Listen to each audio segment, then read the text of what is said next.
युद्धाचा जो परिणाम आहे तो सध्या नवी मुंबईवरती देखील भासू लागलेला आहे। मी सध्या नवी मुंबईतील FMC भाजीपाला मार्केटमध्ये आहे। आपण सध्या पाहतोय की खरं तर हा निर्यातीचा जो माल आहे तो सध्या या ठिकाणीच पडून राहिलेला आहे। खरं तर काकडी असेल किंवा दुधी असेल किंवा कारली असेल, हा जो माल आहे तो सध्या निर्यात होत राहतो। मात्र सध्या शिपिंग सेवा बंद असल्याकारणाने सध्या निर्यातीचा माल सध्या या ठिकाणी थांबलेला आहे। त्यामुळे व्यापाराचं सध्या मोठं नुकसान होत आहे आणि प्रत्येक जो भाजीमागे दर 15 ते 10 रुपये हा कोसळलेला आहे आणि भाज्या स्वस्त देखील झालेला आहे। निर्यातीचा माल आपण पाहतोय की तसाचा तसा पडलेला आहे।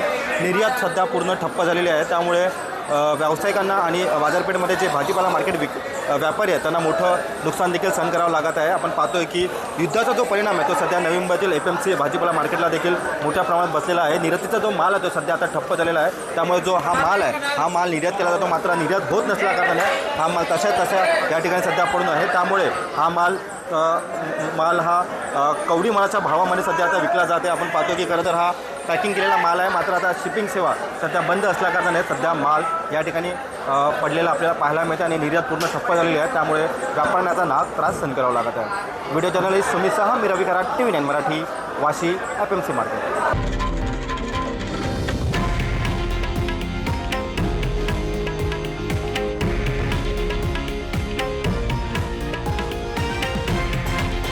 हे आहे देशातील नंबर 1 न्यूज नेटवर्क आणि आपण पाहत आहात TV9 मराठी, एकमेव।